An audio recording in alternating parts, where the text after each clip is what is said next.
Warriors, this is Miss Lemens, and I am going to be going through question number 3 on your combined gas law math practice worksheet.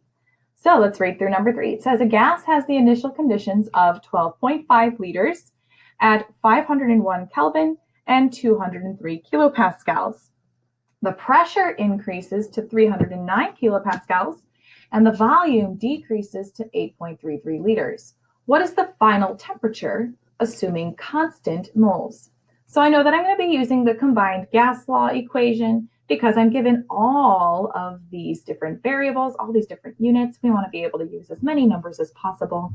You'll also notice that when I plug in my numbers, you can see that's color-coded, that I chose to put 1 in for number of moles. Now, you can see here the number of moles is 1 because it stays constant. You could put any number here. You could put 11, you could put 0.42, whatever you want, as long as it's exactly the same on both sides of the equation. Now, I just chose 1 because we know that anything times 1 is itself, so it's nice and easy for us to simplify this equation to isolate x. All right, so let's go ahead and work this one out step by step. So the first thing that I want to do is get rid of the multiplication in the numerators and the denominators. So 203 times 12.5, that is 2,537.5. We're going to go ahead and make that black. Cool. And then 1 times 501 is going to be 501. 309 times 8.33 is going to be, let me just double check here, times 309. Oops, 8.33 times 309. Okay, that's going to be 2,573.97. And then 1 times x is going to be x. Now you can write 1x if you want. I'm just going to simplify it and keep it as x. Okay, so now we're going to simplify this even more so that it's a little bit easier for us to look at. Let's get rid of this fraction. We're going to divide 2,537.5 by 501.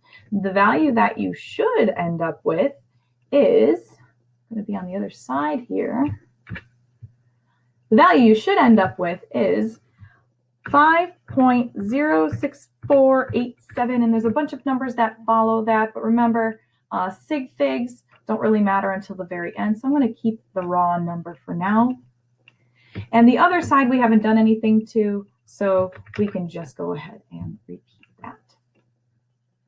Now to simplify this even more, we want to get x out of the denominator, and how we're going to do that is by multiplying both sides of this equation by x, because x is doing the division right now, and so the opposite of division is multiplication, which will cancel it out.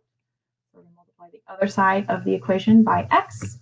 And so we're going to end up with 5.06487x is equal to 2,573.97. The last step here is going to be to divide both sides by 5.06487 to get x by itself. Divided by, we're going to just make this a little bit easier on me. Divided by that. And again, once we do that, remember we are now canceling that out. So 2,573.97 divided by 5.06487, we should get x to equal 508.2005793. Pretty lengthy number there. We know that we need to round according to the rules of sig figs, so we're going to go ahead and do that. Take a look at all the values that have been given to us. 1, 2, 3, 1, 2, 3, 1, 2, 3, 1, 2, 3, 1, 2, 3. And notice that I'm not paying attention to the 1 and the 1, and that's because moles here are constant. When anything's constant, they have an infinite number of sig figs. So we're not going to go take this into consideration. We're not going to say that there's 1 sig fig. So we want our final answer to have 3 sig figs. Underline my top 3. 1, 2, 3. We're going to round Because this is less than 5, we would keep it at 508. So our final answer should be x equals 508. And the units for this says that we're looking for the final temperature, so it should be Kelvin.